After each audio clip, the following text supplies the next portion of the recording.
രാഹുൽ മാങ്കൂട്ടത്തലിനെ തെളിവെടുപ്പിന് എത്തിച്ചുകൊണ്ടിരിക്കുകയാണ് ഇപ്പോൾ പ്രത്യേക അന്വേഷണ സംഘം. തിരുവല്ലയിലെ ഹോട്ടലിന് മുൻപിൽ നിന്ന് അശ്വിൻ പാലാഴി കൂടി വിവരങ്ങളുമായി ഇപ്പോൾ ചേരുന്നുണ്ട്. അശ്വിൻ, അല്പസമയത്തിനകം രാഹുലുമായുള്ള വാഹനം അവിടേക്ക് എത്തും. എന്തൊക്കെയാണ് വിവരങ്ങൾ അശ്വിൻ?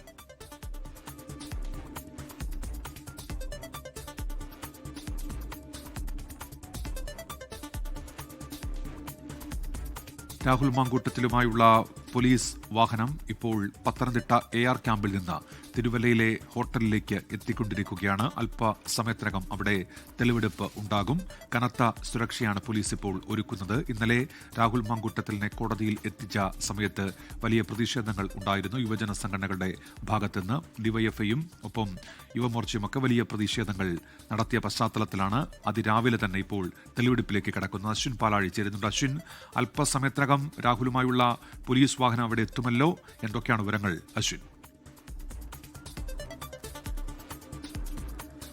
5 മിനിറ്റ് താഴെ സമയം മാത്രമാണ് രാഹുലുമായുള്ള അന്വേഷണ സംഘത്തിന്റെ വാഹനങ്ങൾ ഇവിടേക്ക് എത്താൻ ഇനി ബാക്കിയുള്ളത്. അത് എത്തിച്ചാലുടനെ ഇപ്പോൾ എന്തായാലും പ്രദേശം അധികം പ്രശ്നങ്ങളൊന്നുമില്ല. പുറത്തു നിന്നുള്ള ആളുകളോ നാട്ടുകാരോ പോലും രാഹുലുമായി ഇവിടേക്ക് എത്തുന്ന വിവരമറിഞ്ഞ ഈ ഹോട്ടൽ പരിസരത്തേക്ക് എത്തിയിട്ടില്ല. അതുകൊണ്ട് തന്നെ അന്വേഷണ സംഘത്തിനെ സംബന്ധിച്ച് അല്പം എളുപ്പമായി ഈ തെളിവെടുപ്പ് പൂർത്തീകരിക്കാൻ കഴിയുമെന്നുള്ളതാണ് പ്രതീക്ഷിക്കുന്നത്. ഇന്നലെ രാഹുലുമായി എത്തുന്ന സ്ഥലങ്ങളിലെല്ലാം ഡിവൈഎഫ്ഐയുടെയും യുവമോർച്ചയുടെയും ഒക്കെ വലിയ പ്രതിഷേധം നമ്മൾ കണ്ടതാണ്. സ്വാഭാവികമായും ആ പ്രതിഷേധം ഇന്നും ഉണ്ടാകും എന്നുള്ളത് പോലീസിന് അറിയാം. അതുകൊണ്ട് തന്നെ ആവാം ഇത്ര പുലർച്ചെ രാഹുലുമായി ഇറങ്ങി ഈ തെളിവെടുപ്പ് നടപടികളിലേക്ക് കടക്കുന്നത്. എന്തായാലും പോലീസ് ഉദ്ദേശിച്ചതുപോലെ തന്നെ കാര്യങ്ങൾ ഇതുവരെ മുന്നോട്ട് പോകുന്നുണ്ട്. പ്രതിഷേധക്കാരോ മറ്റ് കാഴ്ചക്കാരോ ആയ നാട്ടുകാരോ ഒന്നും ഈ പ്രദേശത്തേക്ക് ഇതുവരെ എത്തിയിട്ടില്ല.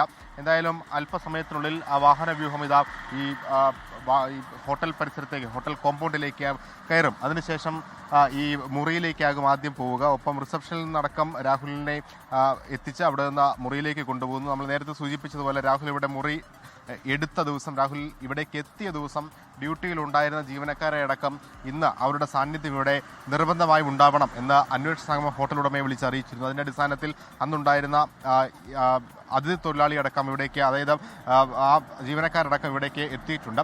അവരിൽ നിന്ന് വിവരങ്ങൾ ചോദിച്ചറിയുക, ഒപ്പം രാഹുലുമായി അന്ന് പോയ റൂമിൽ എന്തൊക്കെ നടന്നു എന്നുള്ളത് രാഹുലിൽ നിന്ന് തന്നെ ചോദിച്ചറിയുക. പക്ഷേ രാഹുൽ എത്രത്തോളം ഈ നടപടികളുമായി സഹകരിക്കുമെന്നുള്ള കാര്യം കൂടി ശ്രദ്ധേയമാണ്. കാരണം കഴിഞ്ഞ ദിവസങ്ങളിൽ മൊബൈൽ പാറ്റേൺ പോലും പറഞ്ഞു കൊടുക്കാൻ, ലോക്ക് പാറ്റേൺ പോലും പറഞ്ഞു കൊടുക്കാൻ തയ്യാറാകാതിരുന്ന രാഹുൽ ഈ തെളിവെടുപ്പിനോട് എങ്ങനെ സഹകരിക്കുമെന്നുള്ളത് പ്രധാനപ്പെട്ട ചോദ്യമാണ്. അഥവാ സഹകരിച്ചില്ലെങ്കിൽ അന്വേഷണ സംഘത്തെ സംബന്ധിച്ച് ഈ 3 ദിവസത്തെ വളരെ ചുരുങ്ങിയ കസ്റ്റഡി കാലാവധിയിലെ കേസുമായി ബന്ധപ്പെട്ട പ്രധാനപ്പെട്ട കാര്യങ്ങൾ കണ്ടെത്തുക വെല്ലുവിളിയാകും.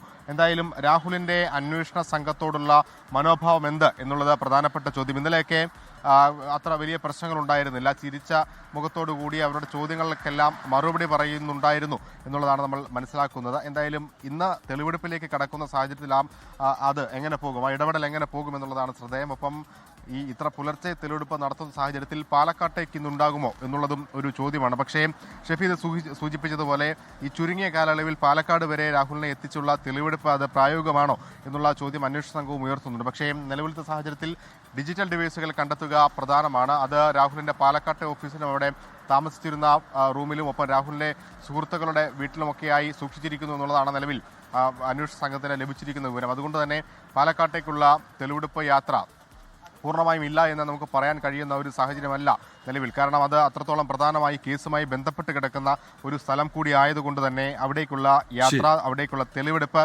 അത് ഉണ്ടാകുമെന്നുള്ളത് തന്നെയാണ് മനസ്സിലാക്കുന്നത്. പക്ഷേ അത് ഈ 3 ദിവസത്തിനുള്ളിൽ ഉണ്ടാകുമോ, അതോ കസ്റ്റഡി കാലാവധി നീട്ടി ചോദിച്ച് ആ ദിവസങ്ങളിലാണോ ഉണ്ടാവുക, അതോ രാഹുലുമായി അല്ലാതെ അന്വേഷണ സംഘം മാത്രം അവിടെ പോയി തെളിവ് ശേഖരിക്കേണ്ട സാഹചര്യത്തിലേക്കാണോ കടക്കുന്നത് എന്നുള്ള കാര്യങ്ങളിലൊക്കെ വ്യക്തത വരേണ്ടതുണ്ട്. എന്തായാലും ഇവിടെ നിന്ന് രാഹുലിന്റെ അടൂരുള്ള വീട്ടിലേക്കാണ് ഇവിടുത്തെ തെളിവെടുപ്പ് പൂർത്തിയാക്കിയ ശേഷം അന്വേഷണ സംഘം പോകുന്നത് എന്നുള്ളതാണ് പ്രാഥമികമായി നമ്മൾ മനസ്സിലാക്കുന്നത്. എന്തായാലും അന്വേഷണ സംഘം രാഹുലുമായി അല്പസമയത്തിനുള്ളിൽ നമ്മൾ ഈ കാണുന്ന റോഡിലൂടെയാണ് ഇവിടേക്ക് വരിക. ആ റോഡ് പോലീസ് നേരത്തെ തന്നെ എത്തി ഇവിടേക്കുള്ള വാഹന ഗതാഗതം വലിയ ബുദ്ധിമുട്ടില്ലാത്ത രീതിയിലാക്കിയിട്ടുണ്ട്. സ്വാഭാവികമായും പുലർച്ചെയാണ് വലിയ അല്പസമയത്തിനകം തെളിവെടുപ്പിനുള്ള നീക്കത്തിലേക്ക് SIT കടക്കും. പോലീസ് വാഹനം അല്പസമയത്തിനകം അവിടെ എത്തും. ലോകത്തെവിടെയായാലും ഏത് സമയത്തും 24 വാർത്തകളും ഓഗ്മെന്റഡ് റിയാലിറ്റി പാക്കേജുകളും എക്സ്പ്ലെയിനറുകളും വിശദമായി കാണാൻ ഞങ്ങളുടെ യൂട്യൂബ് ചാനൽ നിങ്ങൾക്ക് സബ്സ്ക്രൈബ് ചെയ്യാം.